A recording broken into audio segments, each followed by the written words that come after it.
From Rules to Values, Rethinking Democracy by Steffen. Is it legal versus is it moral? What happens when a democracy built on rules faces a moral crisis? When legality and legitimacy no longer walk hand in hand, we find ourselves in debates like the one over federal deployment of the National Guard to Chicago, an argument that exposes the limits of a rules-based system.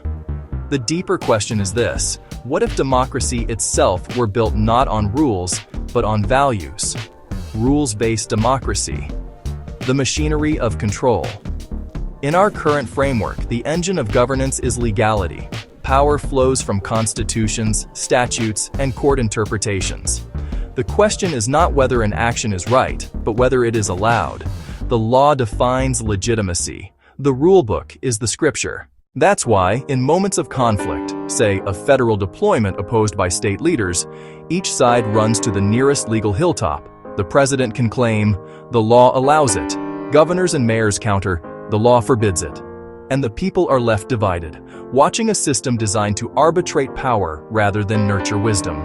Rules-based democracies excel at maintaining order, but not necessarily at cultivating harmony.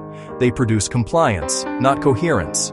The process is often adversarial, creating winners and losers where cooperation should thrive.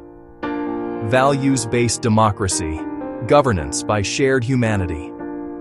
Now imagine a democracy where legitimacy flows not from legal texts, but from moral alignment, where each decision is measured against 7 enduring human values: life, equality, growth, quality of life, empathy, compassion, and love.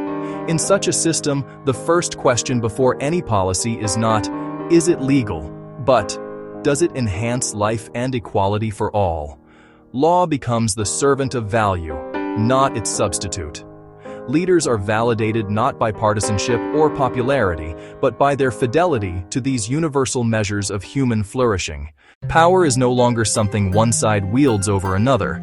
It is a responsibility shared by all. Disagreements still exist, but they resolve through dialogue grounded in empathy rather than dominance. Punishment gives way to restoration. Justice evolves from retribution to repair. A tale of 2 Chicagos. Picture 2 versions of the same moment in history. In the rules-based Chicago, a federal order sends troops into the city. The mayor objects, citing sovereignty. The president counters with precedent. Legal scholars fill the airwaves, pundits fill the void, and citizens pick sides. It's technically legal and spiritually empty. Fear rises, trust falls, and the law stands proud, but alone. In the values-based Chicago, the same tensions arise, but the process begins differently. Leaders convene a public council where each participant affirms their intent to uphold life, equality, and growth. Data models show the projected outcomes of various actions: deployment, community mediation, investment in trust building, and the decision that best supports compassion and safety emerges from collective reasoning, not coercion. The result is slower, quieter, and infinitely stronger. Why it matters. Rules protect order. Values protect purpose. One keeps society from collapsing. The other helps it evolve. When democracy operates by rules alone, it becomes a machine that governs without heart. When it operates by values, it becomes a living organism, adaptive, humane, and self-correcting. In a rules-based system, citizens are subjects of procedure. In a values-based system, they are co-creators of progress. The future we could choose. Transitioning from a rules-based democracy to a values-based one would not mean abandoning law. It would mean elevating it. Law would no longer be the ceiling of morality, but the floor upon which values can stand.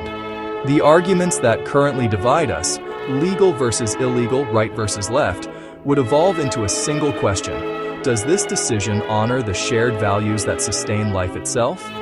In that world, deploying troops to any city would not be a question of authority, but of alignment. Not who has the power, but what serves the good. And when humanity begins to govern itself from the inside out, perhaps we'll discover that democracy was never meant to be a contest of laws, but a conversation of souls. Steffen.